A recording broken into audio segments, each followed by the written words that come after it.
2025년 12월 25일 보내주신 자료들을 바탕으로 오늘 이야기를 시작해 보겠습니다. 연말이라 그런지 여러 가지 사건들이 있었는데요. 흩어져 있는 것처럼 보이는 이 기사들 속에서 하나의 아주 단단한 실이 관통하고 있다는 느낌을 받았어요. 바로 신뢰라는 문제입니다. 우리가 무언가를 구매할 때, 또 누군가를 위해 일할 때, 심지어 아플 때 약을 먹는 아주 사소한 순간까지 말이죠.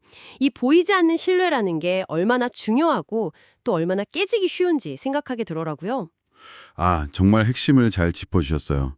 오늘은 바로 그 신뢰가 어떻게 돈이 되고 어떻게 배신당하며 또 가끔은 어떻게 상상도 못한 선물로 돌아오는지에 대한 이야기들을 깊이 파고들어 보려고 합니다.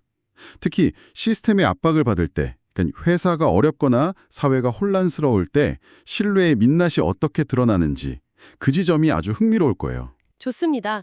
그럼 첫 번째 이야기부터 바로 들어가 보죠. 무너진 신뢰의 대가가 얼마나 값비싼지를 보여주는 사례인데요. 보내주신 자료에 뉴욕의 명품 백화점 sak스 피프스 애비뉴에서 벌어진 사건이 있었죠.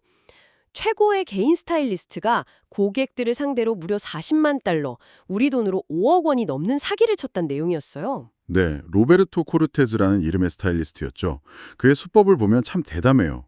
고객이 반품하지도 않은 고가의 상품을 가짜로 반품 처리해서 돈을 빼돌리거나 백화점 프로모션으로 나오는 상품권을 그냥 자기 주머니에 챙기는 식이었습니다. VVIP 고객들을 상대하다 보니까 거래액이 워낙 커서 이런 부정행위가 한동안 수면 위로 드러나지 않았던 거죠. 여기서 정말 제 눈을 의심했던 부분은 이게 갑자기 터진 사건이 아니라는 점이에요. 자료를 보니까 무려 2013년부터 일부 고객들이 이 사람의 청구 방식이 좀 이상하다 하면서 회사에 계속 문제를 제기했다는 기록이 있더라고요. 10년이 넘는 시간 동안 경고음이 울렸는데 회사는 왜 이걸 무시했을까요? 상식적으로 이해가 잘 안 가는데요. 바로 그 지점이 이 사건의 핵심입니다. 이건 단순히 한 직원의 개인적인 일탈로 볼 문제가 아니에요. 명품 리테일 업계가 가진 구조적인 취약점을 보여주는 전형적인 사례라고 할 수 있죠. 코르테즈 같은 최상위 스타일리스트들은 단순한 판매원이 아니거든요. 그들은 고액 자산가 고객들과의 개인적인 신뢰를 기반으로 움직이는 뭐랄까 독립적인 사업가에 가깝습니다. 이들이 관리하는 고객 리스트가 곧 회사의 가장 중요한 자산이니까요. 그러니까 회사가 실적이 좋은 스타 직원을 잃을까 봐 섣불리 건드리지 못하고? 맞습니다. 감싸고 돌다가 결국 더 큰 신뢰의 위기를 맞았다는 거군요. 일종의 딜레마였겠네요. 네, 특히 당시 sak스 백화점이 재정적으로 어려움을 겪고 있었다는 배경을 함께 보면 그림이 더 명확해져요. 당장 큰 매출을 일으키는 직원을 내치는 건 회사 입장에서 엄청난 부담이었을 겁니다. 설마 큰 문제겠어? 하면서 위험 신호를 애써 외면했을 가능성이 높죠. 결국 고객과의 신뢰, 직원과의 신뢰를 담보로 한 비즈니스 모델이 내부 통제 시스템의 허점을 파고들어서 시스템 전체를 위협하게 된 겁니다. 신뢰가 어떻게 양날의 검이 될 수 있는지 보여주는 씁쓸한 사례예요. 정말 신뢰가 돈 때문에 어떻게 무너지는지 보여주는 씁쓸한 이야기네요. 그런 게 보내주신 자료에는 정반대, 거의 동화 같은 이야기도 있었죠. 직원들에게 수천억 원을 나눠준 한 CEO의 이야기요. sak스 이야기와 극명하게 대비돼서 더 인상 깊었습니다. 그레이엄 워크의 이야기입니다. 저도 이 기사를 처음 봤을 때 정말 놀랐어요. 보통 이런 이야기는 현실에서 보기 힘드니까요. 내용을 좀 더 자세히 들여다보면 워커 CEO가 자신의 가족 기업을 17억 달러에 매각하면서 그 매각 대금의 15%, 무려 2억 4천만 달러를 직원 540명에게 보너스로 지급했다는 거잖아요. 제가 계산해보니 직원 한 명당 평균 44만 3천 달러, 지금 환율로 6억 원에 가까운 돈이에요. 아니 이게 어떻게 가능한 일이죠? 정말 이례적인 결정이죠. 일반적으로 기업이 매각될 때 그 막대한 이익은 지분을 가진 창업자 가족이나 소수의 최고 임원, 초기 투자자들에게 집정되기 마련이잖아요. 주식이 없는 평범한 직원들은 약간의 위로금을 받거나 혹은 고용 승계 여부를 걱정하는 게 현실이죠. 그런데 워커 CEO는 그 공식을 완전히 깨버린 겁니다. 그가 그렇게까지 한 이유가 뭘까요? 단순히 착한 사장님이라서 그랬을까요? 아니면 다른 이유가 있었을까요? 기사에 그 이유가 아주 명확하게 나와요. 그는 이걸 선물이 아니라 보상이라고 표현합니다. 직원들의 오랜 흉성심에 대한 감사 표시라는 거죠. 이 회사는 과거에 큰 위기를 2번 겪었어요. 1998년에는 공장에 큰 불이 나서 모든 게 재가될 뻔했고 2000년대 초 닷컴 버블이 붕괴졌을 때는 회사가 존폐에 기로했었습니다. 그때 직원들이 회사를 떠나지 않고 함께 밤을 새우며 회사를 지켜냈다는 거예요. 아, 그러니까 수십 년 전에 겪었던 위기의 순간에 자신을 믿고 곁을 지켜준 사람들을 잊지 않고 회사를 떠나는 마지막 순간에 그 빚을 갚은 셈이군요. 바로 그겁니다. 인구 1만 2천 명밖에 안 되는 작은 도시에 있는 회사거든요. 직원들은 이 보너스로 평생의 숙제였던 주택담보대출을 갚고 자녀의 대학 등록금을 해결했다고 해요. 한 사람의 리더가 장기적인 신뢰와 헌신을 얼마나 가치 있게 생각하는지, 그리고 그 믿음이 어떻게 한 공동체 전체를 바꾸는 기적 같은 결과를 이어질 수 있는지를 보여주는 정말 강력하고 따뜻한 사례라고 생각해요. 네, 듣기만 해도 마음이 훈훈해지는 이야기입니다. 이렇게 개인과 기업 차원의 신뢰 이야기를 살펴봤는데요. 이제 차원을 좀 더 넓혀보죠. 우리가 발딛고 사는 국가 시스템에 대한 신뢰의 문제입니다. 이쪽은 앞선 이야기처럼 따뜻하지만은 않더라고요. 제프리 앱스타인 사건 관련 파일을 공개하는 과정에서 미국 법무부가 보인 행보가 큰 비판을 받고 있다는 소식입니다. 네, 이 문제는 법무부의 행정 처리 능력에 대한 비판을 넘어서 사법 시스템 전체에 대한 대중의 신뢰를 뿌리부터 흔들고 있다는 점에서 훨씬 심각합니다. 앱스타인 사건은 이미 미국 사회의 엘리트 계층과 제도권에 대한 깊은 불신을 남겼잖아요. 이런 상황에서는 정보 공개의 투명성이 무엇보다 중요하죠. 그런데 그 투명성이 전혀 지켜지지 않고 있다는 게 문제인 거죠. 의회에서 법까지 만들어 문서를 공개하라고 했는데 막상 공개된 문서를 보니 대부분이 까맣게 칠해져 있고 심지어 어떤 부분은 마우스로 긁어서 복사한 뒤 다른 곳에 붙여넣기만 하면 원래 내용이 그대로 보일 정도였다면서요. 이건 거의 코미디 아닌가요? 코미디 같지만 그 결과는 비극적이죠. 이런 어설픈 검열은 두 가지 최악의 메시지를 동시에 던집니다. 하나는 우리는 이 일을 제대로 처리할 능력이 없다는 무능함의 고백이고요. 다른 하나는 우리는 무언가 숨기고 있다는 의심의 씨앗입니다. 아직 검토해야 할 문서가 100만 건 이상 남았다고 하는데 이런 식이라면 과연 진실이 제대로 밝혀질 수 있을지 누가 믿겠어요? 결국 진실을 규명해야 할 국가기관이 스스로 신뢰를 깎아먹고 있는 셈이네요. 우리가 너희를 믿어도 되는가? 라는 근본적인 질문을 던지게 만드는 상황 같습니다. 그런데 이런 제도적 신뢰의 균열이 사법 시스템뿐만 아니라 우리 삶과 더 밀접한 의료 시스템에서도 나타나고 있다는 기사가 있어서 정말 충격적이었습니다.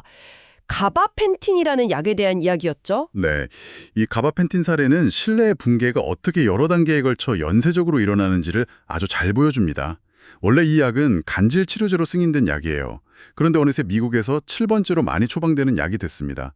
전혀 다른 용도로 쓰이고 있다는 거죠. 그게 바로 미국 사회의 큰 골칫거리인 오피오이드, 즉 마약성 진통제 문제 때문이라고요.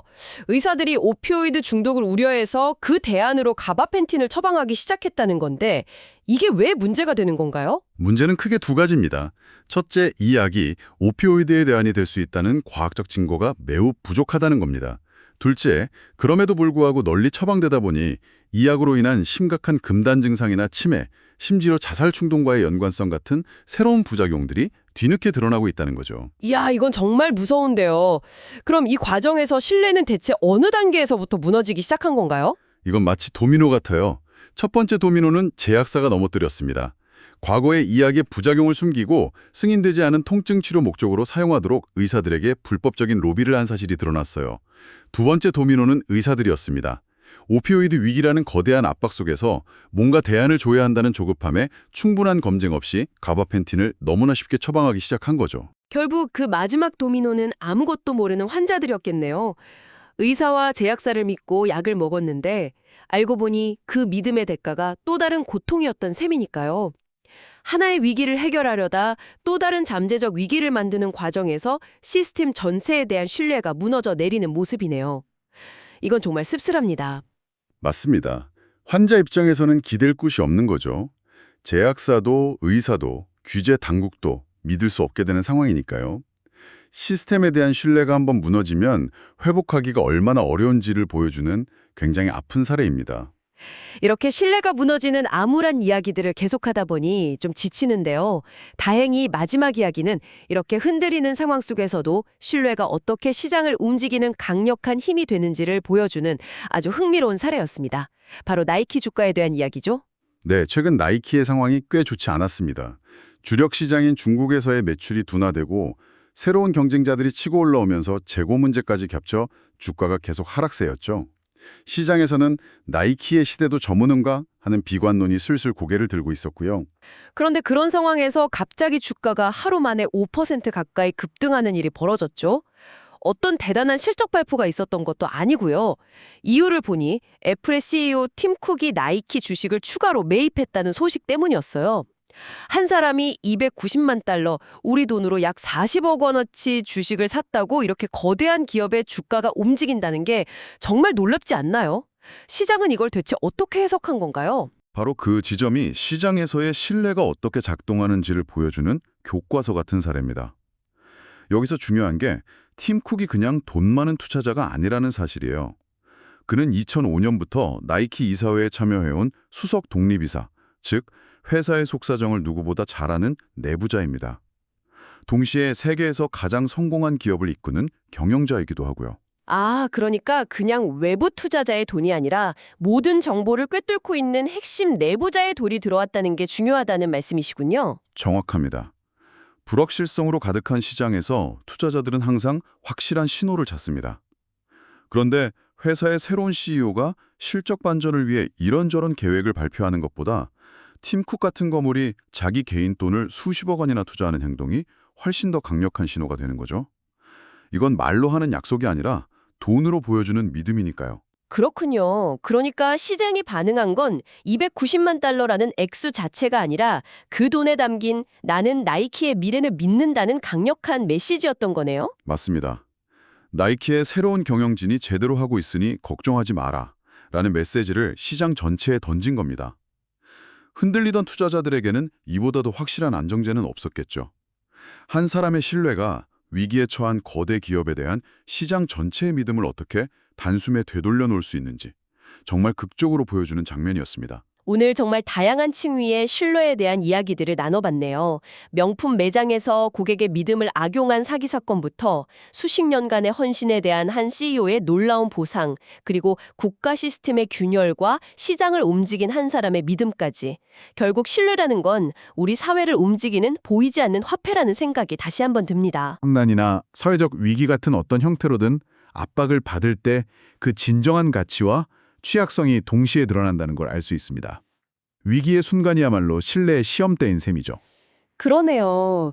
위기가 닥쳤을 때 비로소 그 관계가 진짜 신뢰였는지 아니면 그냥 얕은 이해관계였는지가 드러나는 것 같습니다. 여기서 마지막으로 당신에게 한 가지 생각해볼 질문을 던져드리고 싶습니다. 오늘 보내주신 자료 중에는 빅테크 기업들이 AI 인프라를 구축하는데 수천억 달러를 쏟아붓고 있지만 구체적으로 그 돈을 어디에 어떻게 쓰는지는 블랙박스처럼 거의 공개하지 않고 있다는 기사도 있었어요. 앞으로 AI는 우리 삶에 더욱 깊숙이 그리고 광범위하게 들어올 텐데요. 우리가 그 내부 작동 원리를 전혀 들여다볼 수 없는 이 거대한 기술 시스템에 대한 신뢰는 과연 어떻게 형성하고 또 어떻게 검증할 수 있을까요? 보이지 않는 상자 속을 믿어야만 할 때 우리의 신뢰라는 아주 오래된 개념은 어떤 새로운 도전에 직면하게 될까요?